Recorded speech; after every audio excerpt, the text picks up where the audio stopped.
오늘의 말씀은 요한계시록 1장 9절, 18장 4절, 22장 19절입니다.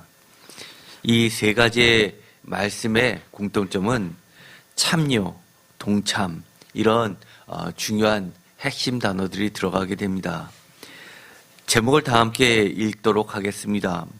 예수의 환난과 나라와 참음에 동참하는 자의 복, 바벨론 거기서 나와야 할 이유. 아멘. 오늘의 말씀 1장 9절에 보면 이렇게 되어 있습니다. 나 요한은 너희의 형제요 예수의 환난과 나라와 참음에 동참하는 자라. 하나님의 말씀과 예수를 증언하였으므로 말미암아 밤모라 하는 섬에 있었더니 라고 되어 있습니다. 여기서 이 요한은 표준세번역으로 이야기하면 그저 섬에 머물러 있는 것이 아니라 갇혀 있습니다. 그런데 그것을 이 요한은 우리의 형제여 예수의 환난과 나라와 참음에 동참하는 자라라고, 동참이라고 갇혀 있다라고 이야기하지 않고 동참한 것의 한 부분으로 이해하고 우리에게 권면해주고 있습니다. 이 동참이라는 단어가 가지는 의미가 무엇일까요? 보통 여러분들은 여러분 자신을 다른 사람 앞에 소개할 때 어떻게 소개하시나요? 대부분은 이럴 겁니다.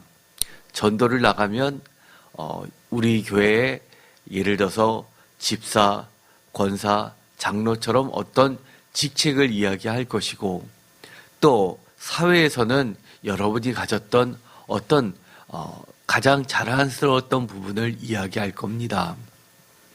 그런데 이 요한은 이렇게 이야기합니다. 예를 들어서 어떤 직책을 이야기하는 것이 아니라, 누구보다 더 나은 존재가 아니라 누구보다 다 싫어하는 이야기를 꺼내고 있습니다. 형제라고 하는 것은 높음을 이야기하는 것이 아니라 평등한 예수님께서 함께 하셨던 그 가치를 드러내고 있습니다.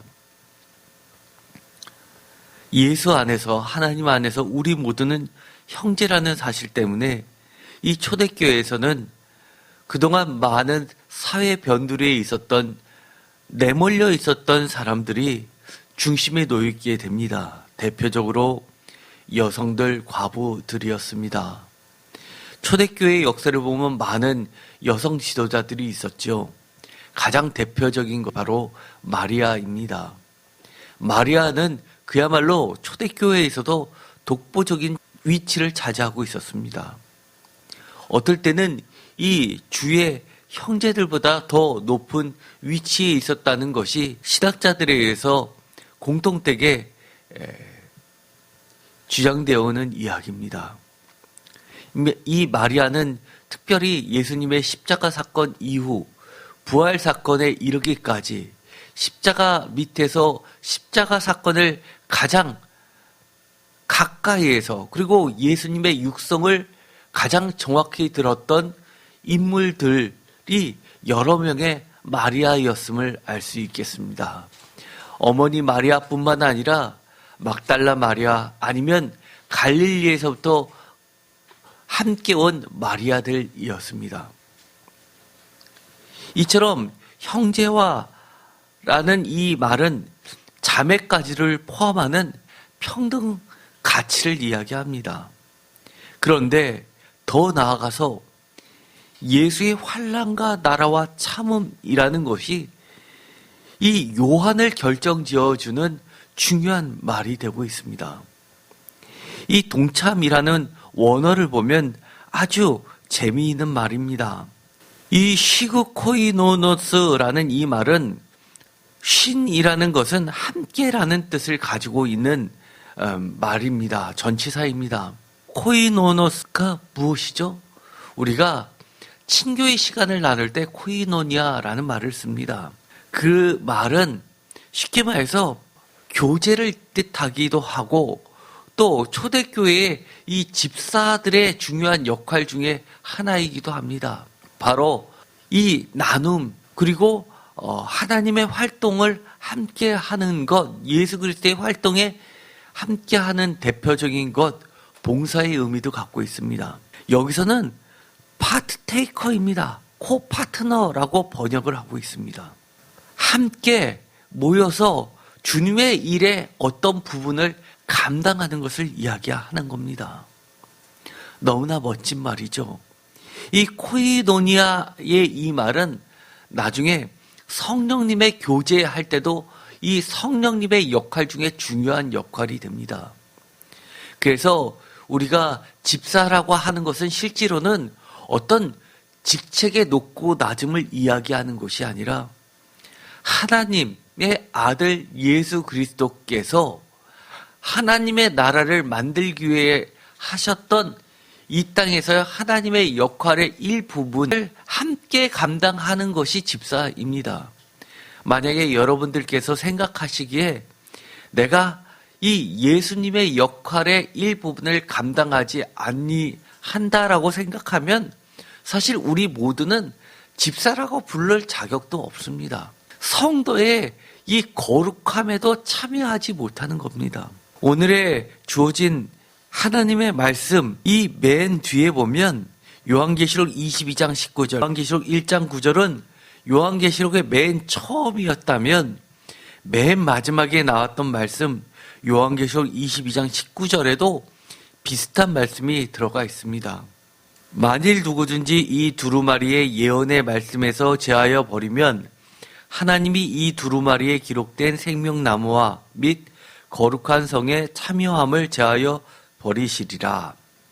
여기서 보면 참여함이라고 되어 있어서 우리가 개역개정 성경 보면 1장 9절에 동참이라는 말과 요한계시록 22장 19절에 참여함을 동참이라는 말로 이해하기 쉽게 되어 있습니다. 그러나 표준세 번역을 보면 이 부분을 이렇게 번역하고 있습니다. 다 같이 읽겠습니다.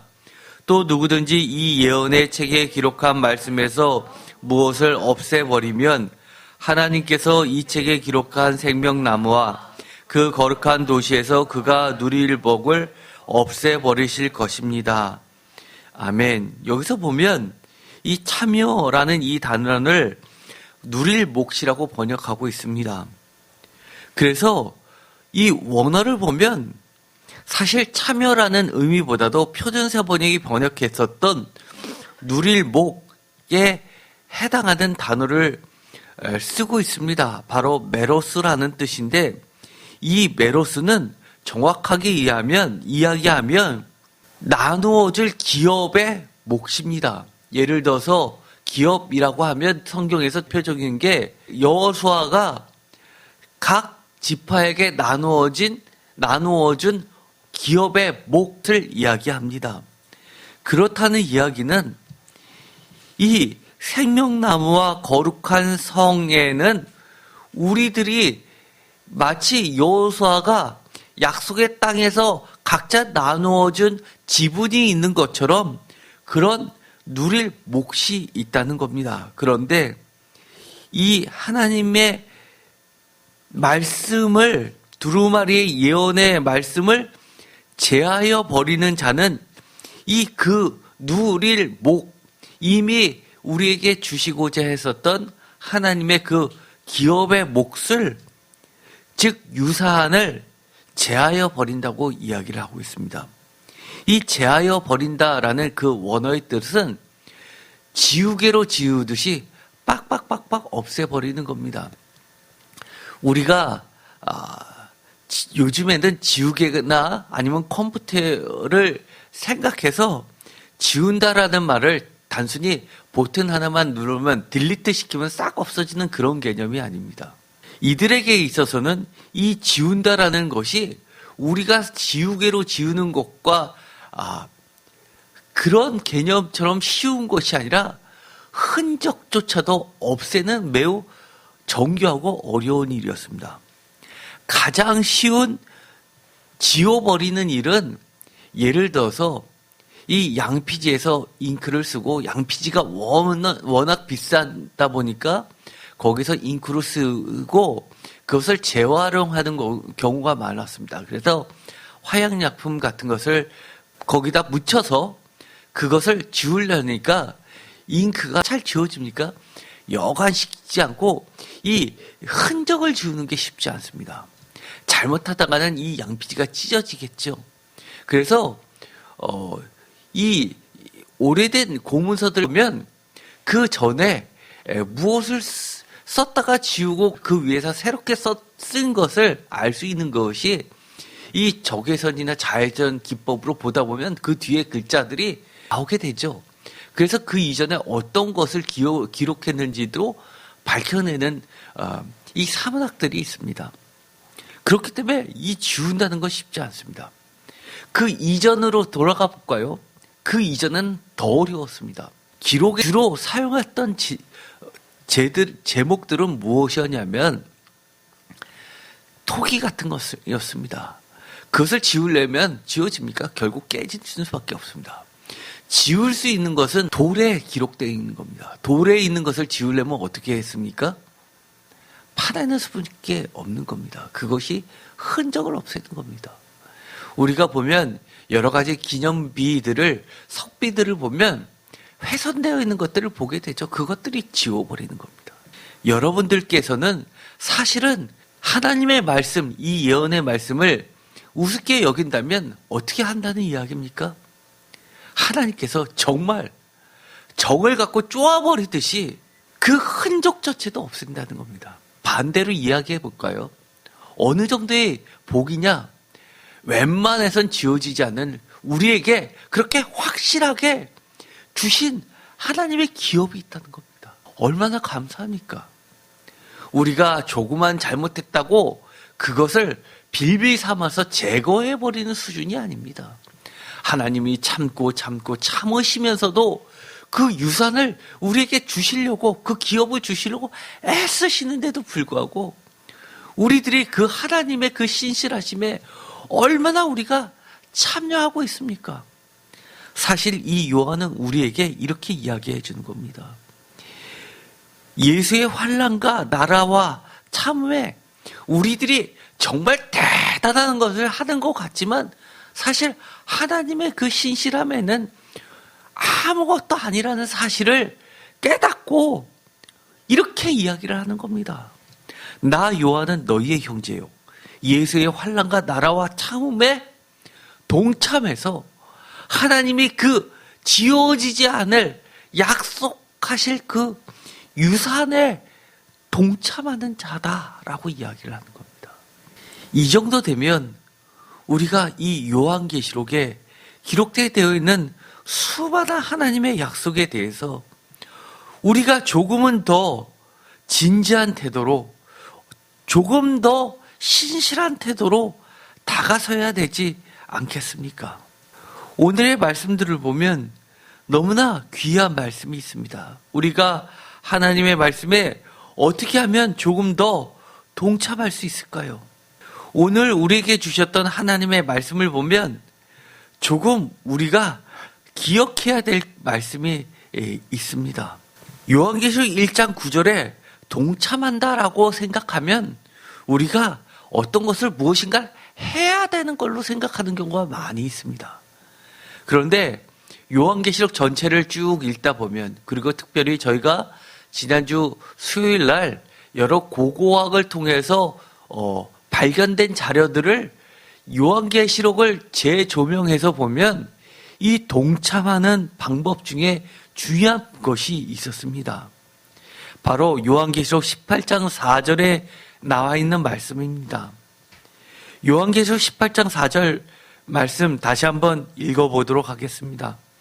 또 내가 들으니 하늘로부터 다른 음성이 나서 이르되 내 백성아 거기서 나와 그의 죄에 참여하지 말고 그가 받을 재앙들을 받지 말라. 아멘. 여기서 보면 중요한 말씀이 있습니다. 어떤 요한계시록을 전공하신 교수님은 요한계시록을 전체적으로 이야기하시면서 한 구절을 제일 먼저 꺼내시면서 시작하신 구절이 바로 요한계시록 18장 4절 말씀입니다. 그 정도로 요한계시록 18장 4절 말씀은 굉장히 중요한 말씀입니다. 거기서 나오라는 것이 이 요한계시록의 목적이라는 겁니다. 거기가 어디입니까? 바벨론입니다. 제가 이 요한계시록 공동체의 특징을 이야기했을 때 여러 가지로 이야기했죠. 대표적인 것이 요한계시록 공동체의 특징은 하나님이 다스린 나라를 이야기한다고 그랬습니다. 그런데 이 하나님의 나라를 다스리는데 그 여러 가지 다스림의 형태 중에 하나가 지금 많은 고통과 박해를 받고 있는 요한계시록 교회의 성도들에게 하나님이 다스리시는 구체적인 방법을 이렇게 이야기한다고 말씀드렸습니다. 바로 심판입니다. 그런데 이 심판을 요한계시록 성도들이 직접 참여하고 있다는 겁니다. 그래서 이 참여를 할 때 성도들의 기도가 하늘 제단으로 올라가서 나중에 대접 심판으로 진노를 퍼붓는 것으로 되어 있습니다. 즉 다른 말로 이야기하면 예배하는 공동체가 하나님의 나라를 구성하는 중요한 요소입니다. 또 한 가지 특징은 무엇이냐면 바로 이 18장 4절에 있는 것처럼 참여하지 말라라고 하면서 수많은 이 고증들이 이야기하는 것처럼 저항입니다. 저항. 참여하지 않는 형태입니다. 다른 말을 이야기하면 기존에 너무나 무비판적으로 따라왔던 모든 것들을 거부하는 것입니다. 이 거부하는 것이 뭐 그렇게 대단하냐라고 이야기하실 때 이 저항하면서 그들이 나타내는 것은 바로 대안을 제시하는 겁니다. 이 땅의 여러 가지 규범과 규칙과 또 이 땅을 지배하는 공중 세력들, 로마의 정부가 제시하는 것이 아니라 하나님의 말씀이 제시해주는 그것이 우리들이 섬기고 이룩할 나라라는 겁니다. 그것이 대한공동체로서 하나님의 나라를 제시해 주는 겁니다.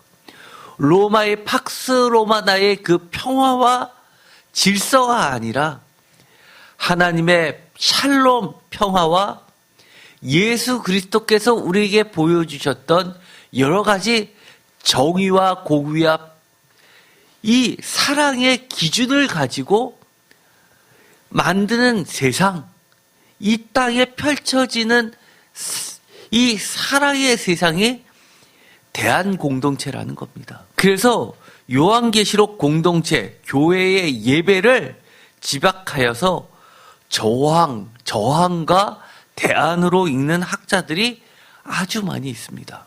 거기서 나오라라고 하는 것을 읽어보면 왜 거기서 나와서 참여하지 말라라고 하는 이유가 분명히 있습니다. 쉽게 말해서 재앙에서 피하라라는 겁니다. 재앙에서 피하는 것이 요한계시록에서 이야기하는 복을 누리라라는 말하고 같은 말입니다.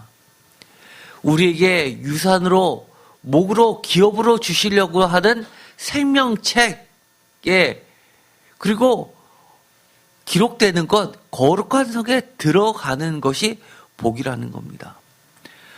많은 사람들이 이렇게 이야기합니다. 우리가 세상에 살 때 여러 가지 잘못된 것, 안 그런 세상이 어디 있어라고 이야기하시는 분들이 아주 많이 있죠.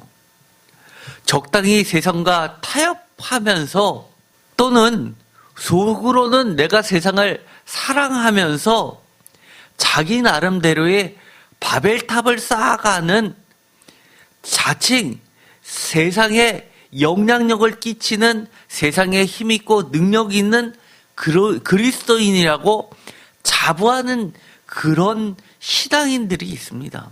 이 바벨탑이라는 것은 세상의 바벨탑도 있지만 거짓 신앙의 바벨탑도 있습니다. 우리가 신앙생활을 하면서 교회에서 새벽 예배도 빠지지 않고 주일 예배뿐만 아니라 이 수요 예배, 철야 모든 예배를 다 참석하면서 겉으로는 신앙생활 내 모범인 것처럼 보이지만 실제로 삶에서 추구하고 있는 것은 하나님이 가르쳐 주신 그 가치가 아니라 하나님을 안 믿는 모든 사람들이 추구하는 그 가치와 동일한 것을 추구해가는 그런 신앙인들이 있습니다. 그 가치들과 이 말씀에서 말하고 있는 예수님의 가치하고 충돌될 때는 언제든지 교회를 비난하면서 쑥대밭으로 만드는 사람들이 있습니다. 내 자식이 세상에서 잘 나가는데 내 자식이 신앙생활에서 잘못됐다 하더라도 그것을 껴안으면서 잘못된 길을 질책하는 목사님과 교회를 사탄 취급하는 사람들이 얼마나 많은지 모릅니다. 교회는 안 나와도 좋은 대학 가기 위해서는 언제든지 학원 보충 수업이 있으면 그쪽을 먼저 가야지라고 이야기하고, 교회 신앙생활을 하는 것은 어떻게 요즘 세상에 자녀들의 권리도 있지 자율적으로 마치를 강요하느냐라고 이야기하는 집사님, 권사님, 장로들 수두룩합니다. 뿐만 아니라 자신들의 자녀가 정말 소위 말해서 잘 나가는 직장을 다니면 예배 시간에 졸아도 얘는 피곤해서 회사에서 일을 많이 시켜서 그렇다고 이때 쉬지 않으면 어떻게 회사 생활을 하냐고 그렇게 이야기하는 임원들도 있습니다. 하나님이 나를 인도하시고 보호하신다고 말은 하면서 내가 갖고 있는 이 넉넉한 집, 여러 가지 자산들을 믿고 그렇게 살다가 조금이라도 그것들이 흔들릴 때는 마치 하나님이 없는 것처럼 그렇게 모든 것을 잃은 것처럼 생각하시는 분들도 있습니다. 내 사업이 흔들려서 정말 어려움을 처하게 되면 마치 하나님은 무능력하고 없는 걸 지금까지 믿어왔다는 듯이 그렇게 돌변하는 사람들도 많이 있습니다. 우리는 그런 것들에 대해서 모두 다 절대 그렇지 않다, never라고 그렇게 단순히 이 세상에서 먹고 사는 그런 경제적 문제뿐만 아니라 나의 삶의 송두리째 뒤흔드는 모든 상거래를 포기하면서까지도, 심지어 나의 목숨까지도, 요한계시록의 표현을 이야기하면 목베임을 당하면서까지도 저항하면서 하나님과 어린 양이 인정하시는 참된 예배만을 쫓아간 것들을 우리는 얼마나 지키려고 애쓰고 있습니까? 이것이 바로 오늘날까지도 요한계시록의 살아있는 정신이며 오늘 사는 우리들을 깨우는 가르침입니다. 요한계시록 18장 4절에 있는 거기서 나와 그의 죄에 참여하지 말라라고 하는 그 말씀은 제가 여러분들에게 드리는 말씀이 아닙니다. 분명하게 4절에 보면 이렇게 되어 있습니다. 하늘로부터 다른 음성이 나서 이야기하면서 내 백성아라고 이야기합니다.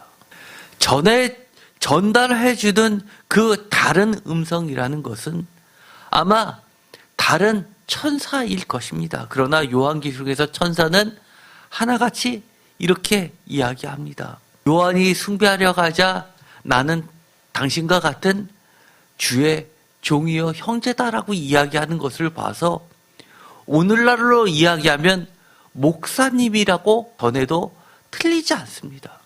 또는 성령님이 여러분 마음속에서 들려지는 음성이라고 해도 틀리지 않습니다.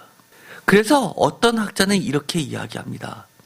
이 부분을 가지고 하나의 제목을 정해서 이 18장을 중요하게 설명하시는 분도 계십니다. 바벨론에서 나오기라고 이야기하면서 이 전통 교회들이 강조했던 단순한 문제가 아니라 세상적 가치관을 하나님의 말씀에 스스로 푹 잠김으로써 거룩함을 나타낼 수 있는 분리라는 겁니다. 어떨 때는 내가 세상에서 승승장구하면서 모든 사람의 부러움을 사면서 야, 하나님을 잘 믿었더니 그렇게 축복받았구나라고 하면서 그렇게 하나님이 살아계심을 나타내는 그런 방식과 정반대로 내가 보수가 좋고 많은 명예와 존경심을 받을 것을 스스로 포기하면서 오히려 하나님의 거룩함을 드러내는 중요한 요소라고 이야기합니다. 그럴 때는 우리가 물론 우리를 싸고 있는 모든 바벨론, 세상의 바벨론뿐만 아니라 내가 스스로 쌓고 있었던 이 가치관의 신앙의 바벨론에 있을 때보다 훨씬 더 많은 희생을 요구할 수도 있다는 겁니다. 그러나 진정한 예수님의 제자라면 우리가 자신의 삶을 잃어버릴 수도 있다는 것을 전제하고 있습니다. 이것은 요한계시록뿐만 아니라 마가복음 8장 34절에 38절까지 있었던 중요한 말씀. 무엇인지 여러분 짐작하시죠? 이것은 마가복음의 중요한 아주 핵심적인 본문입니다. 마가복음 8장, 9장, 10장 연속해서 3번에 걸쳐서 나오는 누구든지 자기 십자가를 지지 않고는 내 제자가 될 수 없다는 말과 함께 나오는 구절들입니다. 그러면서 8장, 9장, 10장 3번에 걸쳐서 주님께서 내가 십자가를 지게 될 것이다 라는 것을 처음으로 제자들한테 얘기해 주신, 계시해 주신, 폭로해 주셨던 첫 본문이 바로 이 본문입니다. 거기서 나오라 라는 이 말씀은 우리 그리스도인들도 우리가 원치는 않지만 나는 그럴 거라고 생각하지는 않지만 나도 모르게 내 개인적으로는 굉장히 성실하게 신앙생활을 한다라고 내가 스스로 자부하고 있을지는 모르지만 거대한 조직, 우리를 싸고 있는 이 사회가 심판이 행해질 때 나도 그 심판에 참여될 수 있다는 것을 전제하고 있다는 겁니다. 그렇기 때문에 그 거대한 조직에서 참여하고 있는 우리들이 나옴으로 인해서 철저하게 우리는 거기와 분리되었고 그것은 잘못됐다. 하나님의 심판 안에 놓일 수밖에 없었다라고 명확하게 선언을 하는 것으로부터 우리가 그 첫 발자국을 내디뎌야 된다는 겁니다. 그것이 바로 동참이라는 것의 책임성을 강조한 겁니다. 반면에 우리가 거기서 나와서 다른 도성, 즉 새 예루살렘에 있는 하나님의 나라에 속해 있다라고 하는 것은 요한계시록뿐만 아니라 예를 들어서 갈라디아서 4장 26절, 히브리서 11장 16절 등에도 이야기를 해주고 있습니다. 즉 이 모든 것은 우리가 지금 중간중간 나도 모르는 사이에 이 세상 쪽으로 달려가고 싶은 이 것들에 대해서 그보다도 더 큰 하나님의 영광이 있다는 것을 우리에게 가르쳐주고 있습니다. 제가 블로그에다가 기재를 해놓은 것이 있습니다. 여러분들 꼭 유튜브를 통해서 보시는 분, 이 예배에 함께 하시는 분이나 아니면 이 주일 예배만 참석하신 분은 집에 가셔서 이 부분도 꼭 한번 보시기 바랍니다. 지금도 그 유명한 책이 하나 있습니다. 세계 제1차, 2차 세계대전을 거치면서 재조명받았던 책이 있습니다. 바로 라인홀드 리버라는 독일인이 미국으로 건너가서 쓴 책이 있습니다. 아주 얇은 책입니다. 그런데도 이 한 권 때문에 전 세계에 이분은 굉장히 유명한 기독교 윤리의 10손가락 안에 드는 학자가 됐습니다. 바로 도덕적 인간과 비도덕적 사회라는 제목입니다. 영어로는 Moral Man and Immoral Society입니다. 이해되시죠? 개인적으로 만나보면 이 독일인들이 얼마나 양심적이고 규칙적이고 다른 사람한테 피해를 안 줍니까? 그런데도 불구하고 전 세계 악의 근원이 되었습니다. 1차, 2차 세계대전을 거치면서 왜 그들이 그렇게 악마가 되었냐라는 것을 이 책에서 예언해 주었습니다. 내가 아무리 도덕적 인간이라고 하더라도 그 집합체인 전체의 사회는 비도덕적일 수밖에 없다는 것을 이야기합니다. 그래서 내가 거기서 나와야 할 거기 바벨론은 우리에게 있어서 구체적으로 어디냐라는 것을 우리에게 깊이 생각해 주는데 굉장히 도움이 되는 책입니다. 이 책은 지금 서점에서 구하기가 어렵습니다. 저도 신학교에서 기독교 윤리 시간에 80년대 재발행된 그 책을 읽었을 정도입니다. 그렇지만 예를 들어서 기자들이라든지 어떤 평론가든지 하는 분들에 대해서는 기독교인이 아니라 하더라도 이 책은 지금 필독도서입니다. 그 정도로 아주 유명한 책입니다.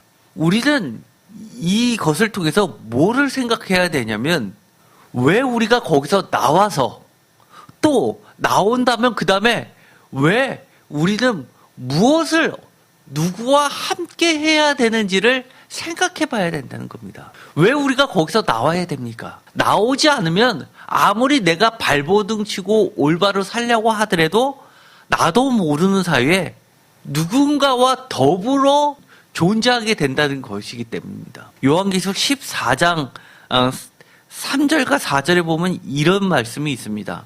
그들이 보좌 앞과 네 생물과 장로들 앞에서 새 노래를 부르니 땅에서 속량을 받은 14만 4천 밖에는 능히 이 노래를 배울 자가 없더라. 이 사람들은 여자와 더불어 더럽히지 아니하고 순결한 자오라 어린 양이 어디로 인도하든지 따라가는 자며 사람 가운데에서 속량을 받아 처음 익은 열매로 하나님과 어린 양에게 속한 자들이니. 왜 나와야 하느냐? 나오지 않으면 속량함을 받을 수도 없고 순결할 수도 없고 하나님과 어린 양에게 속할 수도 없고 또 어린 양이 어디를 인도하든지 따라갈 수도 없기 때문이라고 이야기를 하는 겁니다. 요한계시록 17장 13절 그들이 한 뜻을 가지고 자기의 능력과 권세를 짐승에게 주더라. 14절 그들이 어린 양과 더불어 싸우려니와 어린 양은 만주의 주시오 만왕의 왕이심으로 그들을 이기실 터이요 또 그와 함께 있는 자들 곧 부르심을 받고 택하심을 받은 진실한 자들도 이기리로다. 여기서 전쟁 이야기를 하는데요. 전쟁에 두 무리가 있습니다. 14절에 보면 어린 양과 함께 싸우는 존재들이 있습니다. 또 그와 함께 있는 자들 곧 부르심을 받고 택하심을 받은 진실한 자들이라는 겁니다. 이들이 어린 양, 즉 어린 양은 만주의 주시어 만왕의 왕이신인데 이들과 한편이 되어 있다는 겁니다. 반대로 어린 양과 성도들이 싸우는 대상이 있는데 그것이 13절에 짐승이라는 겁니다. 그 싸움의 결론은 어떻게 되느냐? 어린 양이 결국 이기신다는 것이고 또 이기시는 어린 양과 함께한 동참한 성도들도 이길 수밖에 없다는 겁니다. 이 말은 거꾸로 뒤집어 이야기하면 내가 자칭 성도라고 자부는 하지만 짐승 속에 여전히 속해져 있으면 어떻게 된다는 이야기입니까? 어린 양과 더불어 싸우는 모든 자의 대적이 될 수밖에 없다는 겁니다. 나는 패배할 수밖에 없다는 겁니다. 그래서 우리는 선택을 해야 됩니다. 누구와 더불어 있을 것인가? 바벨론에 계속 있으면서 바벨론과 더불어 있을 것인가? 아니면 바벨론에서 나와서 어린 양과 더불어 있을 것인가? 요한계시록 20장 4절에 보면 이렇게 되어 있습니다. 또 내가 보좌들을 보니 거기에 앉은 자들이 있어 심판하는 권세를 받았더라. 또 내가 보니 예수를 증언한가 하나님의 말씀 때문에 목배임을 당한 자들의 영들과 또 짐승과 그의 우상하기에 경배하지 아니하고 그들의 이마와 손에 그의 표를 받지 아니하는 자들이 살아서 그리스도와 더불어 1000년 동안 왕노릇하니. 여기서 보면 또 더불어라는 말을 해서 중요한 이야기합니다. 이기신 어린 양과 더불어 어떻게 해요? 천년 동안 왕노릇한다는 겁니다. 6절에도 반복됩니다. 이 첫째 부활에 참여하는 자들은 복이 있고 거룩하도다. 둘째 사망이 그들을 다스리는 권세가 없고 도리어 그들이 하나님과 그리스도의 제사장이 되어 천년 동안 그리스도와 더불어 왕노릇하리라. 그리스도와 더불어 왕노릇한다는 겁니다. 뭐가 되어서요? 그리스도의 제사장이 되어서. 여러분들 제사장이십니까? 하나님의 말씀과 예배에 대해서 다른 사람들 인도할 정도 되십니까? 겨우 예배에만 따라 참석하십니까? 하나님의 말씀의 한 글자 한 글자에 대해서 정말 이것이 하나님의 뜻이 무엇인가 정말 고민하십니까?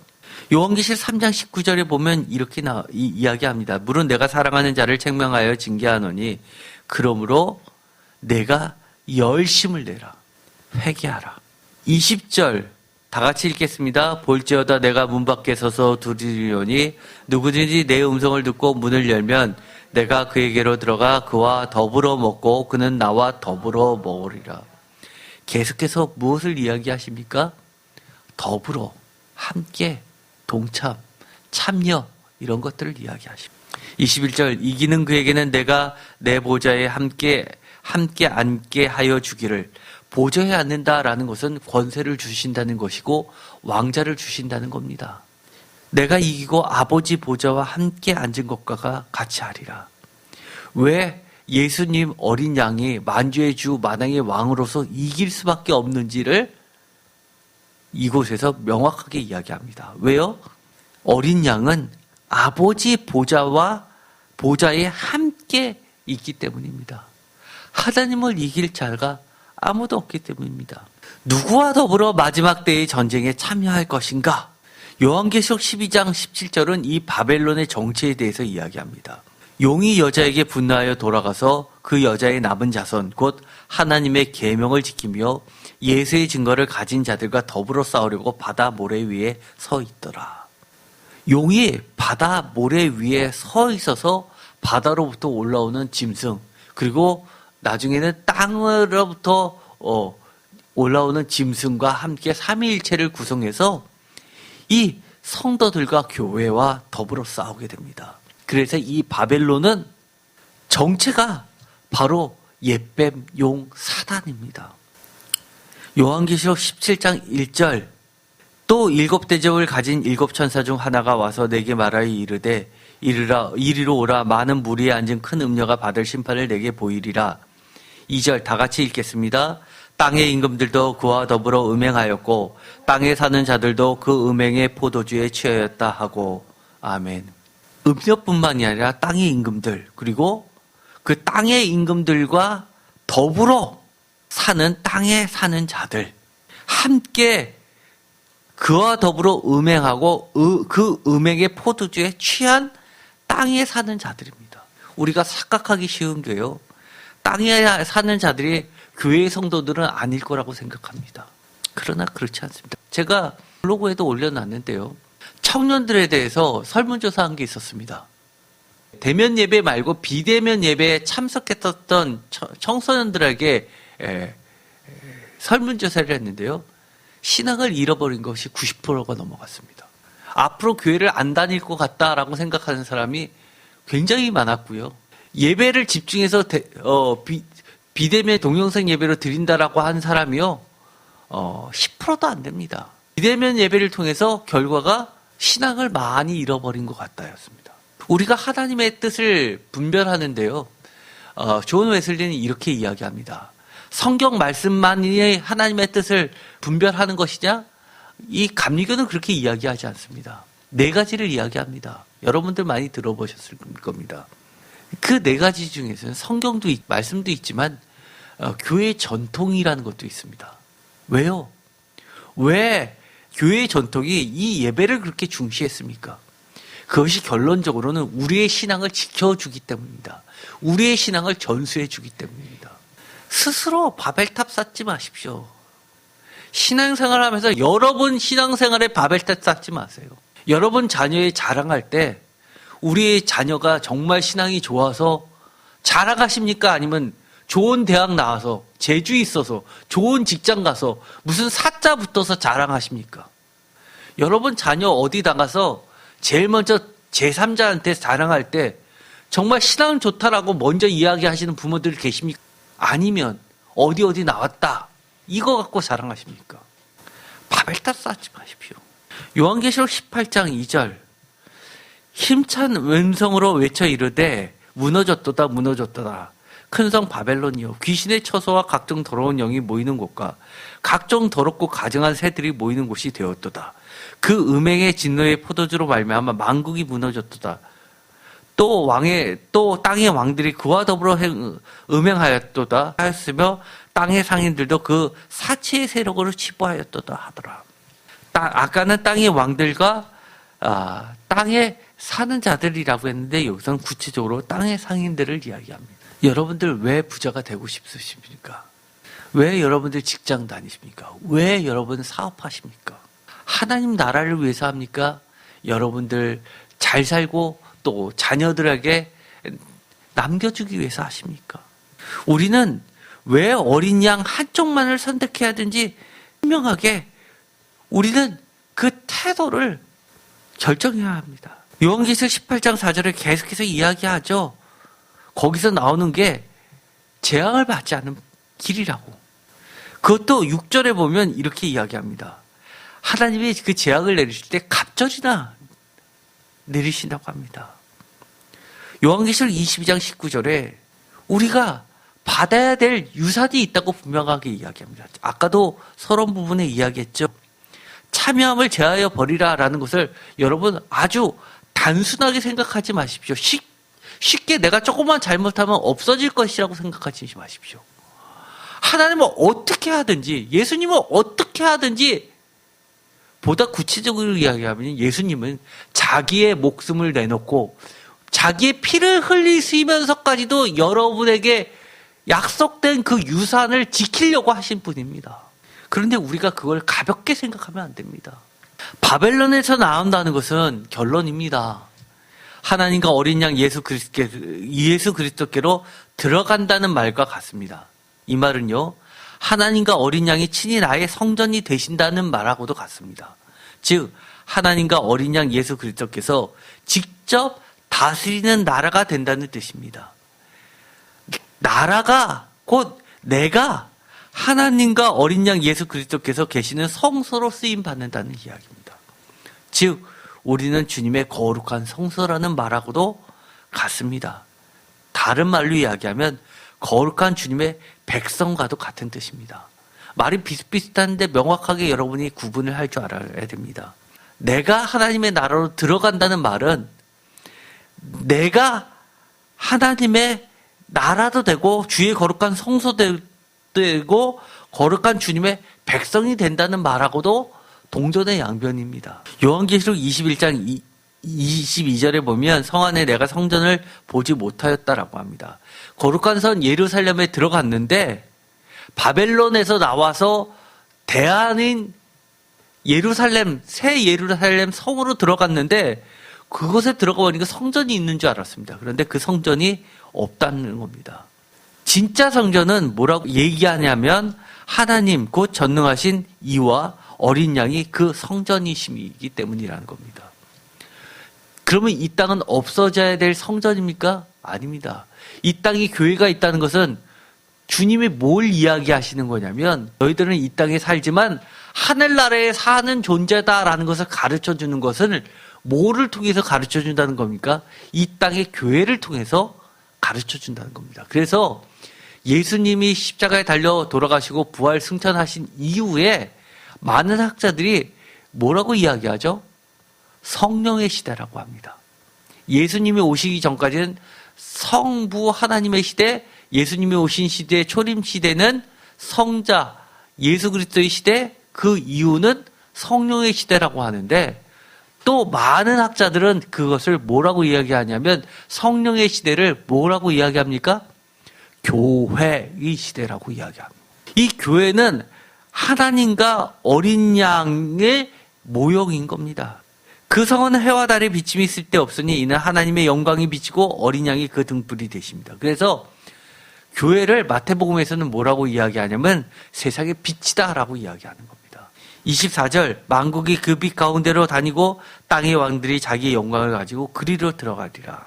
요한계시록 22장 3절 다시 저주가 없으면 하나님과 그 어린 양의 보좌가 그 가운데 있으니 그의 종들이 그를 섬기며 그의 얼굴을 볼 터이요 그의 이름도 그들의 이마에 있으리라. 다시는 밤이 없겠고 등불과 햇빛이 쓸데없으니 이는 주 하나님이 그들에게 빛이심이라. 그들이 세세토록 왕노릇하리라. 나에게 있어서 나와야 할 거기 바벨론, 세상의 가치의 바벨론, 거짓 신앙의 바벨론이란 무엇일까요? 첫 번째, 하나님과 예수 그리스도를 믿지 않은 것입니다. 이거는 너무나 당연하죠. 그런데 더 나아가서 이것은 뭐하고 같으냐 하면 하나님이 필요 없다, 또는 하나님이 없이 사는 삶이 더 좋다라고 하는 겁니다. 언제만 필요하다라고요?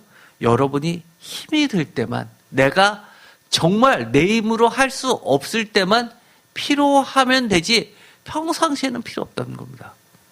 심지어는요, 어디까지 나가냐 하면 내가 어려움을 겪는 거는 세상이 그러는 거지 결국 하나님은 존재하지 않고 존재한다 하더라도 나하고는 상관없고 필요 없다라고 이야기합니다.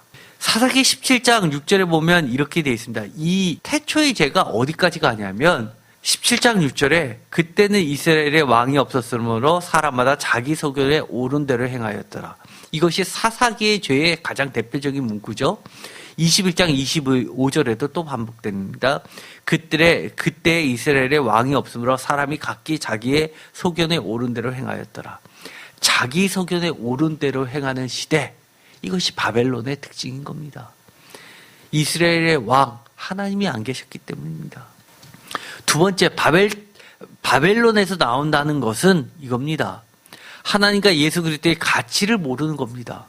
지금까지 추구하며 살아왔던 세상의 가치에서 진정한 가치로의 전환을 이야기합니다. 신명기 12장에도 이렇게 이야기했죠. 그 죄가 우리가 오늘 여기에서는 각기 소견대로 행하였지만 9절 너희는 너희 하나님 여호와께서 주시는 안식과 기업에 아직은 이르지 못하였다. 10절 너희가 요단을 건너 너희 하나님 여호와께서 너희에게 기업으로 주신 땅에 거주하게 될 때 여호와께서 너희에게 너희 주위의 모든 대적을 이기게 하시고 너희에게 안식을 주사 너희를 평안하게 거주하실 때라는 이야기는 이제는 하나님의 가치대로 살라는 이야기입니다. 우리가 바벨론에서 나오려면 제일 먼저 우리가 뭐를 알아야 되는 겁니까? 하나님을 알아야 되는 겁니다. 하나님을 제대로 알지 못하면 우리가 하나님의 뜻이라고 우리가 믿고 있지만 그거는 우리의 소견대로 하나님을 믿어가는 겁니다. 그래서 우리가 하나님의 말씀을 듣고 성경 공부를 그래서 해야 되는 겁니다. 여러분들이 예배에 참석하신다고 여러분이 다 이해하시는지 아십니까? 사실은 우리가 성경 공부를 해보면 성경 공부에 참여해 보신 분들은 다 공감하실 겁니다. 설교 말씀 중에 이해한 것과 성경 공부에서 수정되는 사항들이 얼마나 많은지 그것을 이해하실 겁니다. 처음에 들을 때 그 말씀을 제대로 이해하는 사람은 그렇게 많지 않습니다. 그러나 모르는 걸 질문하고 답변을 통해서 우리가 제대로 알아가는 과정이 필요한 겁니다. 내가 성경책 읽으면 언제든지 하나님의 뜻을 다 알 수 있다고요? 그거만큼 교만한 것이 어디 있는데요. 창세기 3장에 보면 이 최초의 타락을 이야기할 때도 이렇습니다. 6절 여자가 그 나무를 본즉 먹음직도 하고 보암직도 하고 지혜롭게 할 만큼 탐스럽기도 하고, 결국 이겁니다. 내 생각대로가 결국은 하나님을 아는 것에 이르지 못했다는 겁니다. 내가 버려야 할 세상의 가치들, 하나님과 예수 그리스도와 교회에 대한 무관심, 나아가서 무지입니다. 내 생각, 내 가치대로 신앙의 가치를 잣대질하고 포장하는 것들, 우리의 생각대로 하나님을 믿지 말고 하나님의 말씀에 대해서 더 깊이 알고 하나님을 알고 하나님이 가르쳐 주시는 대로 그렇게 신앙생활을 하라는 거 아닙니까? 하나님의 뜻, 말씀, 예수 그리스도 어린 양이 가시는 길, 하나님에 대한 무시를 넘어서 적대가 모두를 벗어나야 됩니다. 요새는 교회만 하면 지긋지긋하다고요? 교회 다니는 청년이 이 교회가 창피하다고요? 이게 말이 됩니까? 네 번째, 우리가 나와야 할 거기, 자기 사랑, 탐욕으로부터 나와야 됩니다. 이 자기 사랑에 포장된 이타심이 뭔지 아십니까? 대표적으로 이기적 이타심. 그것은 내 가족, 내가 속한 집단의 이기주의입니다. 더 나아가선 교만과 자기 만족입니다. 게으름과 불성실, 비도덕적인 삶도 우리가 나와야 할 바벨론입니다. 또 적그리스도와 이 동참이 대표적인 바벨론이죠. 땅의 상인들로 표현되어 있습니다. 왜냐하면 그렇게 바벨론에 나와서는 내가 좀 더 많이 벌고 내가 조금 더 높은 자리에 가고 하는데 많은 지장이 있는 것이 사실이기 때문이다. 그러나 아까도 어떤 주석을 통해서 이 학자가 이야기하는 것이 뭐였습니까? 내가 많은 것을 포기함으로써 오히려 하나님께 영광을 돌리는 것, 그것이 바벨론에서 나오기의 핵심이라는 겁니다. 많은 교회들이 그렇게 이야기하죠. 세상에서 높은 자리 취하자고 그렇게 함으로써 모든 사람이 부러워하는 존재가 되는 것이 하나님께 영광을 돌리는 것이라고 이야기하지만 이 요한계시록은 거꾸로 이야기하는 겁니다. 바벨론에서 나오기가 저항이 대안을 제시하는 하나님의 나라가 그것이 요한계시록에서 이야기하는 참된 동참 참여라는 겁니다.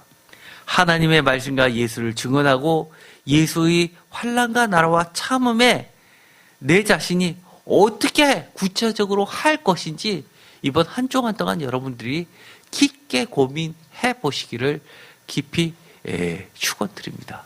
기도하고 마치겠습니다.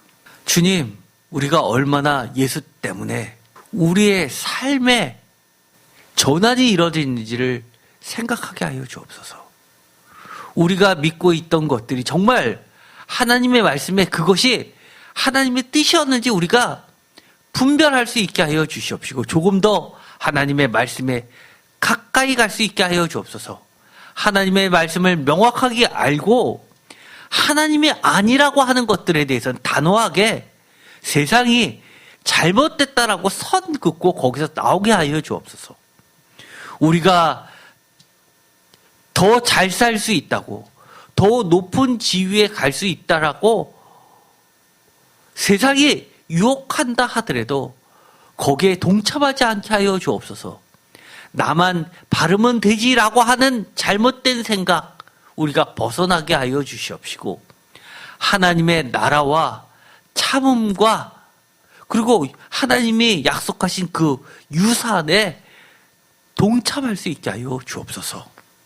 예수 그리스도의 이름으로 기도드렸습니다. 아멘.